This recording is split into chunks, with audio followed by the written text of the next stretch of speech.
Hello, welcome you all to Law Seekho. So this week we are going to discuss about Supreme Court verdict on Maratha Kota. तो मराठा कोटा पे supreme court का क्या verdict आया है उस बारे में हम बात करेंगे आज के वीडियो में। अब बात ये आती है कि मराठा कोटा या मराठा रिजर्वेशन ये क्या पूरा मसला है और सुप्रीम कोर्ट ने क्या इसका जजमेंट दिया। तो सुप्रीम कोर्ट की कॉन्स्टिट्यूशनल बेंच 5 जज की कॉन्स्टिट्यूशनल बेंच ने मराठा कम्युनिटी के लिए जो लॉ बनाया गया था, उनके रिजर्वेशन के लिए जो लॉ बनाया गया था, उसे स्ट्रक डाउन कर दिया है और उसे अनकॉन्स्टिट्यूशनल बताया है।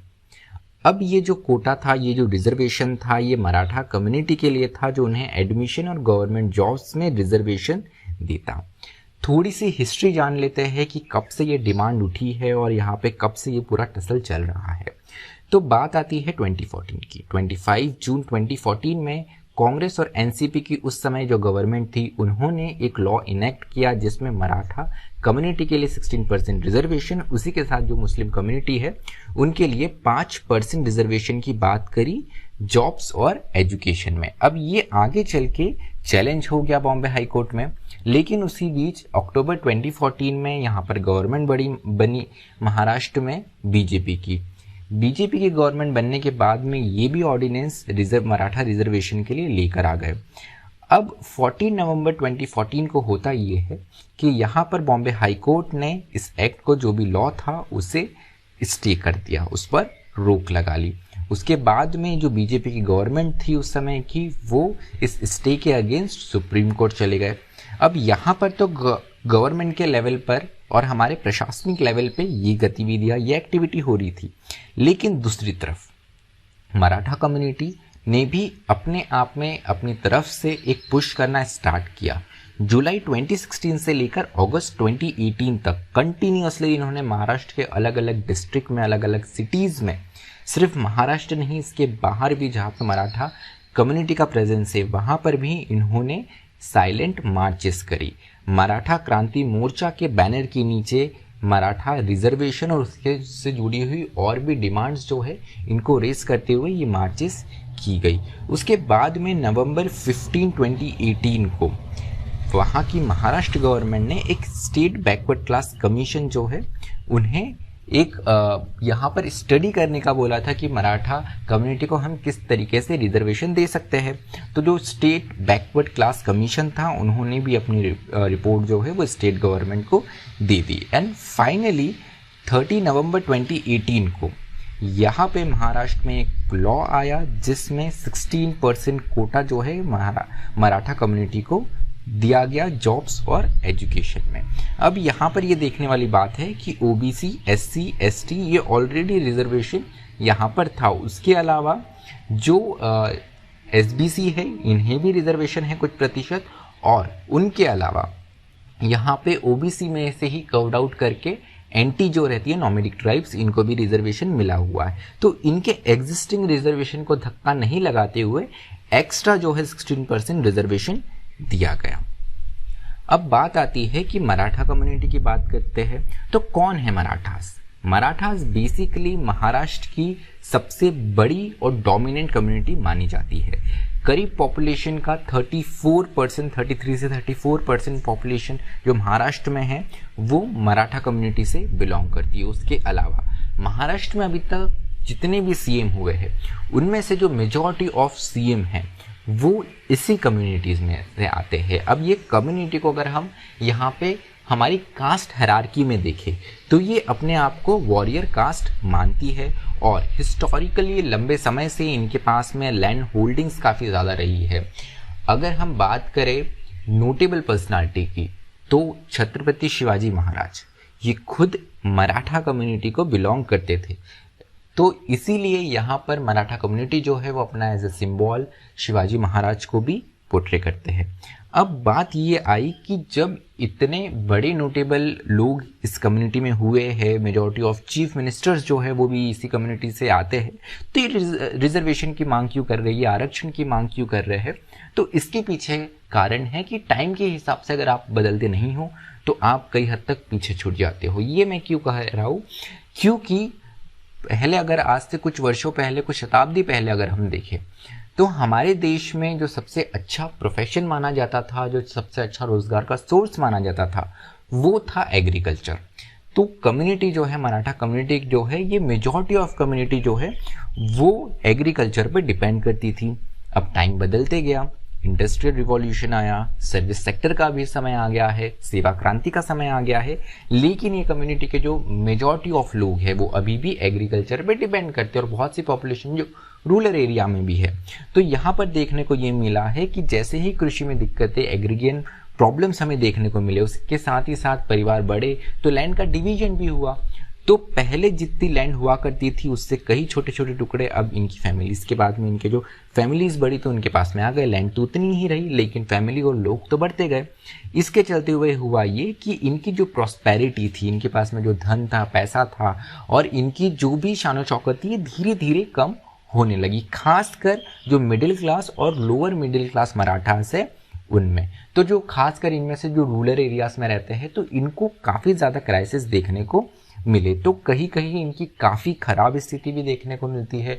बहुत बड़ी ऐसी पॉपुलेशन है मराठा कम्युनिटी में भी जो बिलो पुअर्टी लाइन, गरीबी रेखा के नीचे है। तो ऐसा नहीं है कि कम्युनिटी, पूरी की पूरी कम्युनिटी प्रॉस्पर है।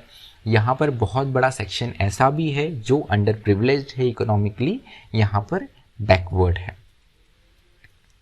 अब बात आती है कि इस केस के बारे में थोड़ा सा जान लेते हैं। तो जैसे बीजेपी की गवर्नमेंट थी, उन्होंने रिपोर्ट आने दी यहाँ पर स्टेट बैकवर्ड कमीशन की, और उसके बाद में उसको ही रिफर करते हुए यहाँ पर 2018 में लॉ पास करा और मराठा कम्युनिटी को रिजर्वेशन का प्रावधान बनाया।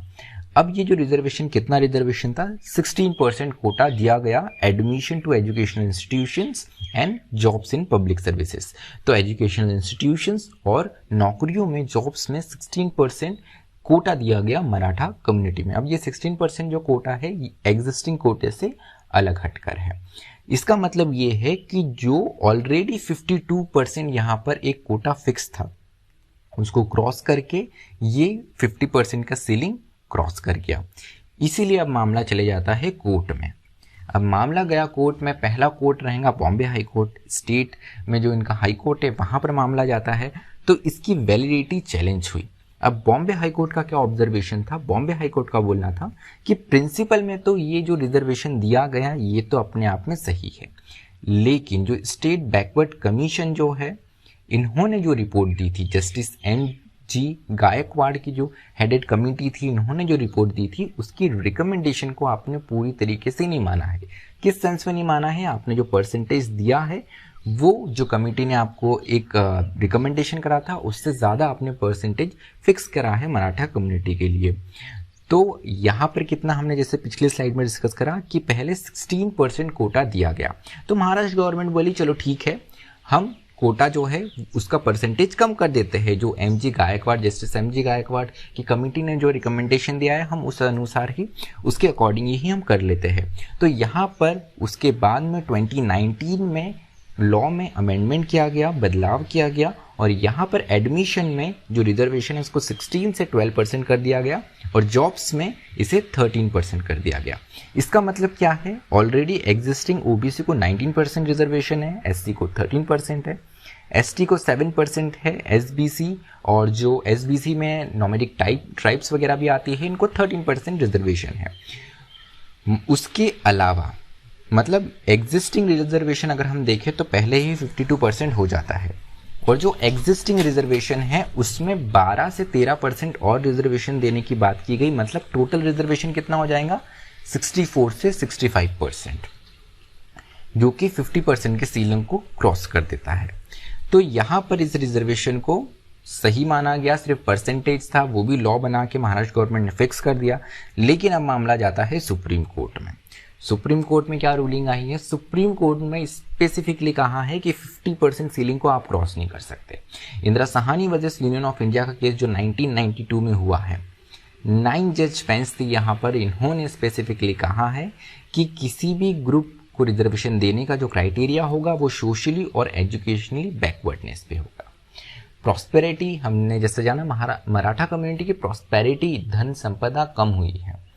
यहाँ पर अभी भी इतने यहाँ पे हमें ट्रेसेस नहीं देखने को मिलते कि ये सोशली या एजुकेशनली बैकवर्ड हुए हैं, क्योंकि कास्ट हायरार्की में भी देखें तो ये वॉरियर कास्ट मानी जाती है। तो यहाँ पे सुप्रीम कोर्ट ऑफ इंडिया का कहना ये था कि पहले ही आप अगर किसी कास्ट का कोई भी क्लास को रिजर्वेशन दे रहे हैं तो उसके लिए जो भी एक डिसाइडिंग क्राइटेरिया रहेगा वो रहेगा सामाजिक और आर्थिक रूप से पिछड़ापन, सोशली और एजुकेशनली बैकवर्डनेस। उसके अलावा जो 50% का वर्टिकल कोटा है ये अपने आप में बना रहना चाहिए। मतलब यहाँ पे दोहराया है कि 50% से 50% से ज़्यादा आप रिजर्वेशन नहीं दे सकते हैं। अगर आप इससे ज़्यादा देना चाहें तो उसके लिए एक्सेप्शनल सर्कमस्टेंसेस लगेंगे। अब क्या है एक्सेप्शनल सर्कमस्टेंसेस, हम वो आगे जानते हैं। तो सुप्रीम कोर्ट ने यहाँ पर कहा कि इंदिरा साहनी केस को हम रिविजिट नहीं कर सकते। पहली बात तो अभी 5 जज की बेंच थी और 50% का जो सीलिंग दिया हुआ था ये 9 जज बेंच के द्वारा दिया गया था। तो लोअर स्ट्रेंथ वाली जो बेंच है वो नहीं ओवर रूल कर सकती है एक 9 जज बेंच के जो रूलिंग है, जो जजमेंट है उसे। उसके अलावा एक्सेप्शन की जैसे मैंने बात करी तो 50% से ज़्यादा, 50% से ज़्यादा आप रिजर्वेशन दे सकते हैं, लेकिन उसके लिए ज़रूरी है कि कुछ ना कुछ एक्सेप्शन हो। तो एक्सेप्शन कब होता है, जब सिचुएशन जो है वो एक्स्ट्रा ऑर्डिनरी हो। तो यहाँ पर सुप्रीम कोर्ट ने ये ऑब्जर्व करा कि मराठा कोटा जो है वो एक्सेप्शन की कैटेगरी में नहीं आता है, क्योंकि जो मराठा क्लास कम्युनिटी है ये अपने आप में एक डोमिनेंट और फॉरवर्ड क्लास है और ये the main stream of national life में है। तो यहाँ पर सुप्रीम कोर्ट ने जस्टिस MJ गायकवाड़ कमीशन जो है उनकी जो फाइंडिंग्स है उसको डिसअप्रूव कर दिया। मतलब यहाँ पर सीधे तौर पे कहा है कि मराठा जो है वो socially and educationally backward class में क्लासिफाइड नहीं होते। मतलब वो सामाजिक और एजुकेशनली मतलब शैक्षणिक रूप से और सामाजिक रूप से वो पिछड़े नहीं हैं। उसके अलावा एक और इम्पॉर्टेंट जो रूलिंग थी वो थी 102nd कॉन्स्टिट्यूशनल अमेंडमेंट, 102वां जो संवैधानिक संशोधन है उसके बारे में। तो यहाँ पर सुप्रीम कोर्ट ने कहा कि 102nd जो कॉन्स्टिट्यूशनल अमेंडमेंट है इसे भी चैलेंज किया गया। तो यहाँ पर क्लियरली सुप्रीम कोर्ट ने कहा कि ये बेसिक स्ट्रक्चर ऑफ कॉन्स्टिट्यूशन को वॉयलेट नहीं करता है। अब यहाँ पर आपके लिए एक क्वेश्चन है कि बेसिक स्ट्रक्चर ऑफ कॉन्स्टिट्यूशन का जो भी डॉक्ट्रिन है ये कौन से केस में दिया गया है। काफ़ी बार आपने नाम सुना होगा, तो 1 सेकंड के लिए पॉज करके कमेंट बॉक्स में ज़रूर मेंशन करें। उसके बाद में जो दूसरी बात की गई वो ये थी 3:2 की मेजॉरिटी से बेंच ने कहा, 5 जज की बेंच थी तो उन्होंने कहा यहाँ पर एक और जो निर्णय लिया गया वो ये था कि प्रेसिडेंट के पास में ही ये पावर होती है कि वो बैकवर्ड क्लास को आइडेंटिफाई करे, सिर्फ केंद्र के स्तर पे नहीं, उसके अलावा जो स्टेट और यूनियन टेरिटरी है इस स्तर पे भी प्रेसिडेंट के पास में ही ये शक्ति है कि वो किसी भी क्लास को बैकवर्ड घोषित कर सकते हैं। उसके अलावा जो अमेंडमेंट 102 अमेंडमेंट हुआ तो कॉन्स्टिट्यूशनल अमेंडमेंट, इसमें आर्टिकल 338B और 342A इंसर्ट किया गया। तो क्या है ये दोनों आर्टिकल 338B जो है वो बात करता है national commission of backward classes की, मतलब राष्ट्रीय पिछड़ा वर्ग आयोग। तो आर्टिकल 338B जो है वो बात करता है किस तरीके का national commission of backward class का स्ट्रक्चर होगा, क्या इसकी ड्यूटीज होंगी और क्या इसकी शक्ति या पावर होगी। उसके अलावा आर्टिकल 342 की भी बात की गई जो कि बहुत डिटेल में यहाँ पे डिस्कस किया गया, जिसमें ये कहा गया है कि प्रेसिडेंट के पास में ही पावर है कि वो किसी भी क्लास को सोशली एंड एजुकेशनली बैकवर्ड माने या घोषित करे। तो जैसे सेंट्रल जो लिस्ट है उसमें कौन सी क्लासेस आएंगी ये पावर तो हमारे पार्लियामेंट के पास में होती है और उसको जो अल्टीमेटली यहाँ पर प्रेसिडेंट द्वारा अप्रूव किया जाता है। उसी तरीके से स्टेट में भी यहाँ पर प्रेसिडेंट के पास में पावर है कि वो किसी भी क्लास को यहाँ पर एजुकेशनली या सोशली बैकवर्ड घोषित करें।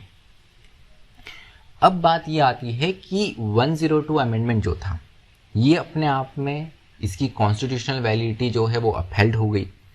इसके बाद में फ़र्क पड़ेगा हरियाणा में जो रिजर्वेशन दिया जा रहा है जाट्स के लिए, और जो आंध्रा में कप्पू कम्युनिटी के लिए, कप्पूस कम्युनिटीज़ के लिए जो यहाँ पर रिजर्वेशन दिया जा रहा है, ये स्टेट के द्वारा दिया गया है, जो कि 50% सीलिंग को क्रॉस करता है।